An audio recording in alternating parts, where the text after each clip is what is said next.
naaf barreesseen alaabaa adda bilisummaa Oromoo kan seeraan boordii filannootti galmaa'ee jiru itti aanaan durataa Koongireesii Federaalistii Oromoo obbo Jawaar Mohammadiin seeraa fi sirnaan ala deddeebi'ee dhimmi itti ba'amaa jira. Kanaaf akka dhaabsifamu jechuun gaafate.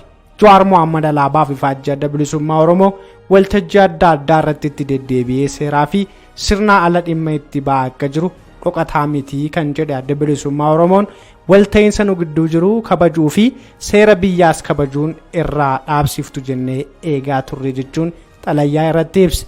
Dhimma kana ilaalchisee itti gaafatamaan sabquunnamtii yeroo adda bilisummaa Oromoo kataan obbo Lammii Gammachuu yaada bilbilaan FIB'f laataniin hariiroo waliin hojjechuu paartiilee ABO fi KFO gidduu jiruun dhimmichi miidiyaa hawaasaa gubbaatti akka jedhamu akka hin taane kanaan dura hooggantoota paartichaa gidduu karaa alkallattiin irratti dubbatamaa akka turee fi yeroo ammaa kana garuu gaaffilee miseensota paartichaa irraa ka'u irratti iftoominaaf jedhamee dhaabni murtii kana akka fudhate himan.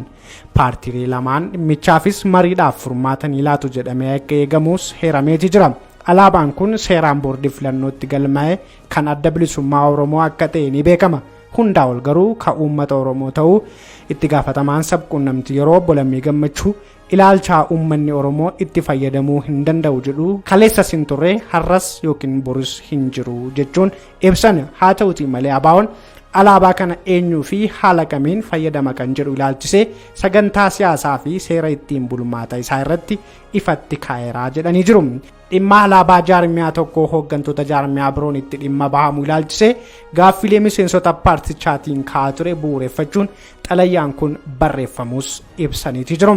Kanneen dhimmicha miidiyaa hawaasaa gubbaatti karaa hin taaneen xiinxalaa jiran haala jiru gadi fageenyaan ilaaluu dhabuurraan kan ka'e akka ta'ee fi dhimmichi mariidhaan akka hiikamus ibsee jira. Durataan Koongireesii Federaalawaa Oromoo Profeesar Marraa Guddinaa gama isaaniitiin dhimma kana irratti xalayichi akka waajjira isaanii qaqqabe mirkaneessuun dhimmicha ilaalchisee Jawaar Mohammadii fi ABO waliin mari'achuuf akka yaada qaban himanii jiru.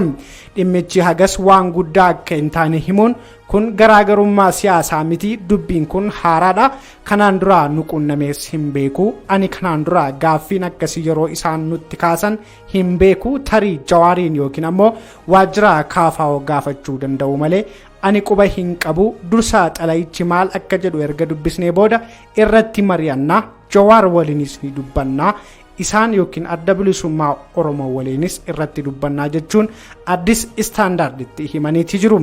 Dhimma kana ilaalchisee erga dubbiin kun dhaga'ame fuulbarruun miidiyaa hawaasaa fayyadamtoota Oromoon ajandaa guddaa ta'ee jira. Gariin alaabaan kun kan dhaabaa qofa osoo hin taane kan uummata Oromoo maraati jechuun faaruu alaabaa Oromoo ibsituu dukkana guyyaas dhaabbanni garbummaa dhaabaana jedhu yaadachiisuun yaada ABO'n dhiyeesse kana mormanii jiru. Gariin kutaa hawaasaa ammoo yaada adda bilisummaa Oromoo kana deggaruun miseensi paartii tokko alaabaa paartii isaa qabatee waltajjiistee dhimma biraaf wayitaasaa godhu kan isaatti fayyadamuu qabaa jechuun yaada ABO'n dhiyeesse kana deggaraa jiru. Gariin ammoo dogoggora qubee xalayyaa ABO'n barreesse irratti ifatti